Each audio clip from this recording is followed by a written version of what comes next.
V-Rising is jam-packed with a ton of different methods to enjoying the many hours you'll unlock as a budding vampire aristocrat. Soloing every boss on the hardest difficulty, doing a co-op server with friends, raiding your enemies on an intense PvP server, or a mix of somewhere in between.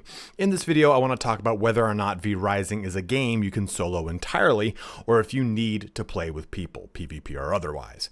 If this is your first time on my channel, the way I do things is by upfronting the knowledge of my videos. So with that being said, maybe you're jumping in with the PS5 launch this week, but the gist of this video is that not only is it entirely viable to play on a private, effectively offline server, it's the way I played for the first near 100 hours of gameplay. Then I bought a server to host with my friends and others who watch the channel, and even though it's a full PvP server, no one ever does. So if you are wondering if the game is fun without the PvP aspect, it 100% is, and it's actually my preferred method if I'm playing solo or parallel with clanmates. Once you beat the game though, you can decorate your castle infinitely or find the perfect servants, look for the best ancestral weapons, whatever it is. With that being said, the true end game is in PvP. Or join a PvP server from the start and struggle through the uphill battle of constantly getting raided, dying, losing progress, and what have you. PvP in this game is fully configurable, which I'll talk about in that respective section. And just a word of warning, joining an established server will be harder because usually it becomes a roving gank squad of higher gear level folk unless rules are established. But that's the entire rundown of this video. And if that's all you wanted to know, please feel free to shut the video down and start enjoying your undead rampage in V-Rising. You can quickly navigate to any part of the video that interests you the most using the chapters in both the timeline and the description. Before you head out though, please don't forget to like, comment, and subscribe if this video did help you, as those things do have a massive impact on my channel. But let's get started here on my video on PvP, solo PvE, or co-op in V-Rising. The PvE in V-Rising is, for me, intoxicating. It's easy to get lost in this whole entire craziness. And I don't want to go too high up this spectrum here, but you start off, you have your V-Blood, and it gives you a kind of rate of progression that brings you through the many acts and the bosses you have to kill, as well as what those bosses give you. They reward you in some form of way of progressing your tech and allowing you to get better items, more house decoration, better refinement capabilities, more crafting, whatever it is. And you can get really lost in this system because the game is has a very satisfying feedback loop. It always brings you back around to another thing within the game. And two, when you take a look at it, you have the difficulty setting of being, I think it's either casual is the new one they added, but normal or brutal. And if you are going to play this game solo or maybe even just with friends, I would actually recommend you play on brutal. As someone who played the game on normal up to this point, I'm like anxious about beating it because like once I beat it, I'm like, well, I've done everything now. But when you play on brutal, things just do a little bit more damage. That's kind of a given, right? But whenever you fight bosses, these bosses will have additional mechanics. So that kind of makes the boss fights very fun and very exciting. You can be exposed to the brutal level bosses within the normal difficulty by doing any of these rifts over here when you jump into the game. And I don't want to show off too much of that. But also, it's fun to know too that if you do decide to play this game co-op with friends, the game will scale with you. So it's not just these kind of normal monsters that really do that. It's more the actual bosses that are going to scale with whatever it is you are doing or with however many people are engaging. So take this boss, for example, that I did not know was right next to me. If it was just me here, then this is all that's we're going to deal with is just this situation. And I'm just kind of pressing left click and holding down and attacking here. But maybe there's a mechanic that this character has that if there were more people involved in this fight, that character would actually do that mechanic more often rather than maybe just at the 50% health level. Or maybe they would do that mechanic and have more things deploy from it. So for example, some bosses will actually deploy ads in the middle of their fight. And like me, you can just get completely roasted here, even though I'm way, way, way higher than them. But those ads, if you're playing solo, will be a smaller amount than if you're playing with friends, and depending on how many people are actually involved in the fight, all sorts of things. So you can have a lot of fun with this and play with friends and enjoy yourself. Or you can just simply do it on your own and deal with that kind of challenge as it comes your way. I think it's very easy to look up stuff for V-Rising and have people kind of get lost in the min-maxy, if you're not playing brutal, if you're not playing on PvP, then why are you even playing this game type of mentality. Fuck that shit. You bought a game, you paid your money, you play exactly how you want. And like I said, I've played this game almost entirely solo on PvE in normal difficulty, and I've had so much damn fun. So much fun that I just don't want to beat it. Like, you can see I'm at the very last thing in the upper left corner, and I don't even want to get there. I'm like, man, once I do that, what's next? What am I gonna do? Brush my teeth after that? Have a normal life? No, thank you. So if you are worried about the progression and your ability to play the game on normal, it's hard. It's not necessarily entirely easy, even on normal difficulty, because you have to adapt to this style of game, this method of playing. And if you're not used to those things, that can be, in a lot of ways, difficult for you. But like I said, you have a lot of different bosses with a bunch of different mechanics that can be very challenging and fun and rewarding to play this solo on brutal difficulty. But it can also be really fun to play this PvE in a co-op scenario, even on just a normal or casual difficulty if you're not very good at these style of games. Don't feel like you gotta play the sweatiest mode possible. And then from there, you can have fun just building out your castle. Like, I've got 2 separate castles because I'm not on a server where everyone's castle rating. Even though these little red things tell me they're enemy castles, no, it's just my friends and I are all right here in our own little, like, kind of like personal cul-de-sac. And then I have a second castle all the way over here.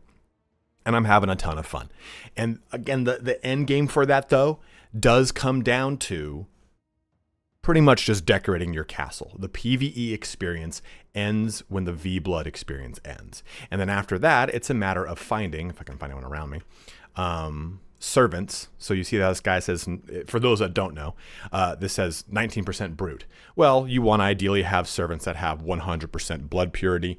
So you try to fill out your servants with all 100% servants and do all kind of little challenges with that, or like coming over here, these things say they drop ancestral weapons. Ancestral weapons are the best weapons in the game, but they have like a 5% drop rate from these level 2 rifts. So doing stuff like that is part of the endgame PvE experience. It's basically grinding up rare drops, finding maybe the certain head items that are not easy to find, or decorating your castle. And like I said, I absolutely love this method of playing the game.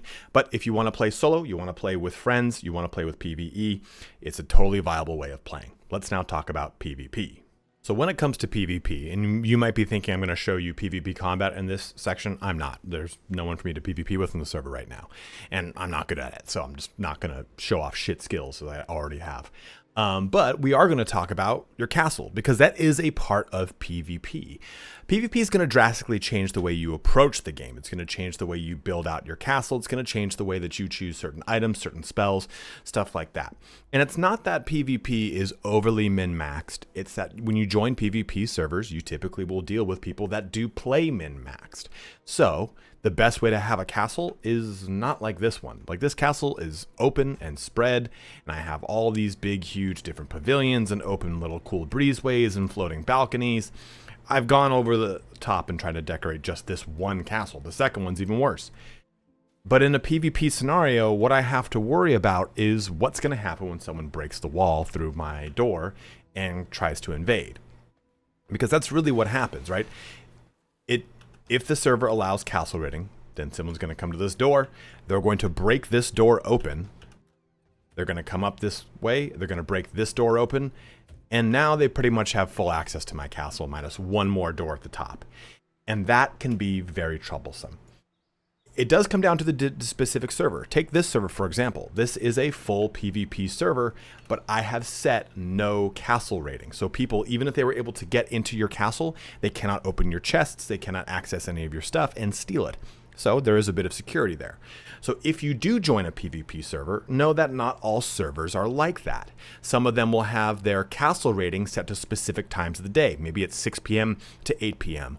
Or they'll have their PvP set to specific times of day as well. Again, maybe that's 6 p.m. to 8 p.m. or maybe it's only on weekends. Maybe it's 24 hours, whatever it is. Every single server that you join will have their own settings for this. And you can configure those yourself whenever you make a server, if you do make a server. But it's worth knowing these things, that playing V Rising on a server like that, you have a chance to drop percentage of items. Like, I think it's something like on my server right now, you drop 25% of your items, or their total perceived value or something like that. I can't remember off the top of my head. But either way, I would lose some of my gear. And if I die enough times, I would continue to lose this gear. And you drop everything in this pouch right here, and the 25% comes off of like what you have equipped. These things don't drop when you die. They stay on you. And then based off the server setting, they will drop however that is set.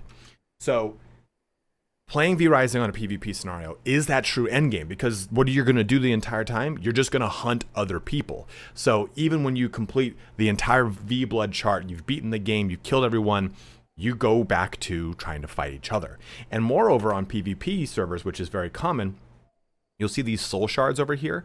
Those soul shards will be unique. On this server, I think they've considered they're set to many, so multiple people can have them. But on PvP servers, only one person can have them at a time. So it becomes, okay, that person killed the boss. We were going to gank them at their boss. Well, now they've got their shard back in their base. Let's go set siege to their base. Let's go kill them before they can get back to their base. All sorts of things. PvP servers are really about playing the game on its base level, but the added struggle of trying to dodge and avoid other vampires. And it does also come down to your base placement. If you play on a PvP server, oftentimes you don't want to play on sites that have multiple entryways into them, because it makes it harder to defend. You have to deal with weaker points and you have to add more defenses. Like take this one for example, like the whole entire down area is open, so you would change the way you would defend this versus this one, which has one entryway up, then one entryway up, and they have to go destroy your castle heart to take over or destroy your castle, whichever they choose to do. So even choosing where you choose your castle can be an entirely different scenario than just simply building one and kind of going crazy. So these are things I wanted to bring up with the PvP server. It's stuff that I really wanted to do when I jumped into the game at launch after playing so much of the early access, but I just found myself really enjoying the PvE experience. I'm not saying the PvP experience is bad. I'm saying it's actually really good. I just want you to know that you do have to approach playing the game differently, and that can be off-putting to some people that do just want to actually go through the PvE experience, and we're worried that if they don't do the PvP, they're not going to have fun with the game. I can't tell you how many times now I've said PvP and PvE and co-op in this video. My tongue hurts from saying it. So in conclusion, I think you now have a good idea of how things work from a PvE perspective, right? You're playing through the game, you're killing all the bosses, you're leveling yourself up, you're decorating your castle, you're adding to your servants, and you're doing all those same things on a PvP server. You're just now navigating the rule set of the PvP server. Now, to be fair too, on a PvE server, there are rule sets. The default for the game is that you cannot transfer around using the Vampire Waygate. Some PvE servers might say, no, we've gone ahead and relinquished that, because the point of that is to make it harder for you to go out, get materials, and come back, because you have to worry about people killing you. There's all sorts of little mechanics that have been built into the game that a PvE server might shut off. And again, PvE server might make it so that those soul shards are unique and not multiples like they are on mine. It's all going to come down to the server you're joining, or if it's your own private server that you've set up, and you can set the rules however you want and then edit those after you create the server. And that private server is only active when you boot the game up, unless you want to host it locally on one of your own machines. So hopefully now when you're jumping into the game for the first time, or if you're jumping in with the PS5 launch, you now have an idea of what's going to go on between PvE, PvP, co-op, and any other thing that starts with a P and ends with a P. Oh my God, what does that mean? But as always, guys, thank you so much for watching here today. And if you want to give some feedback, hey, you know what, dude? I thought the same way you did. Then I jumped on this really good PvP server, and I've just been having so much more fun than I ever have just killing the monsters because of these reasons. Let it be known in the comment section below. Help people out that are jumping in for the first time and give them a different approach to the game. Just make sure you're not trying to jam down their throat that they've got to play on brutal and there's only way to play. You got to play on PvP. No, enjoy the game however the fuck you want. But as always, guys, thank you so much for watching. Have a good one and take care.